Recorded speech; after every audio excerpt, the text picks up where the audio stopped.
this is Hannah from My STEM Kits, and I'm here to talk to you about our Ocean Topography Mapping Kit. This is a really great integrated STEM kit that brings together earth science and statistics. As far as assembly goes, it's really simple.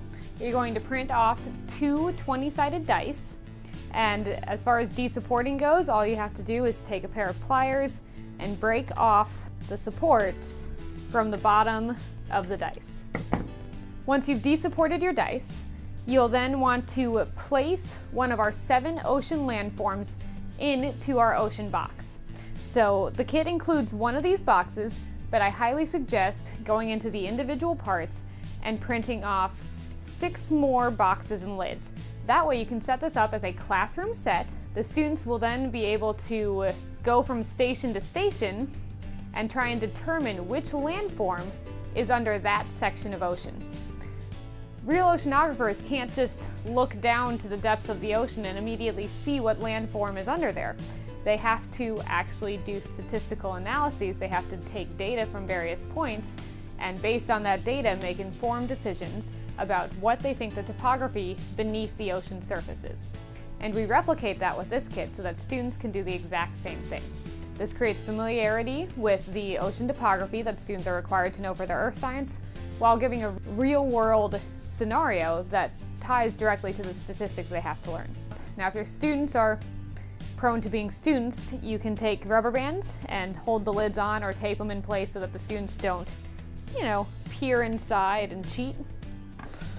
But once you have these all set up in stations, this is a really good chance for students to have to determine the proper method for sampling.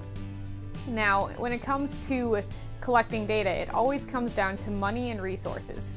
How many boats do you have? How much time do you have? How many samples can you actually take with the resources you have?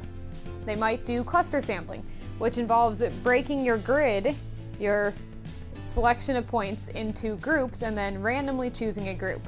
You could also do convenient sampling, so maybe which one is closest to the shore or which one is closest to your boat.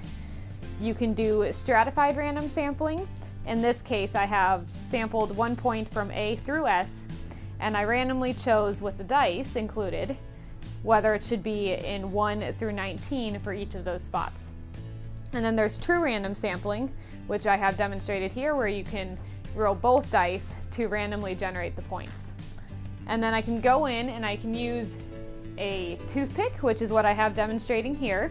The toothpicks are nice because they're all the same height on the top, so you can actually get a visual idea of the landform from more than just the data if you leave them in. You can also use Q-tips, or my favorite, a tread depth gauge.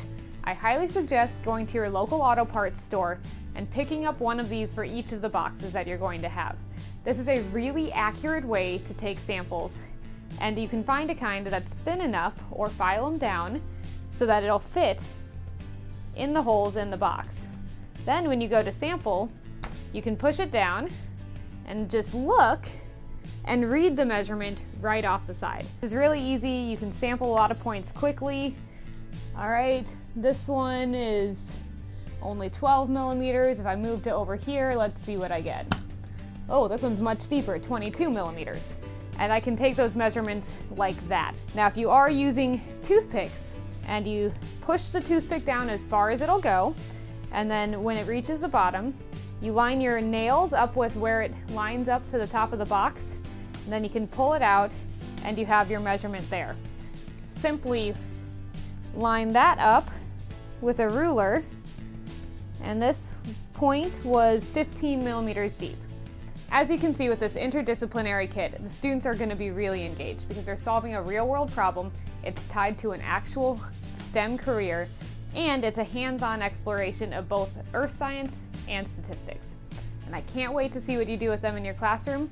Thanks for listening and have a wonderful day.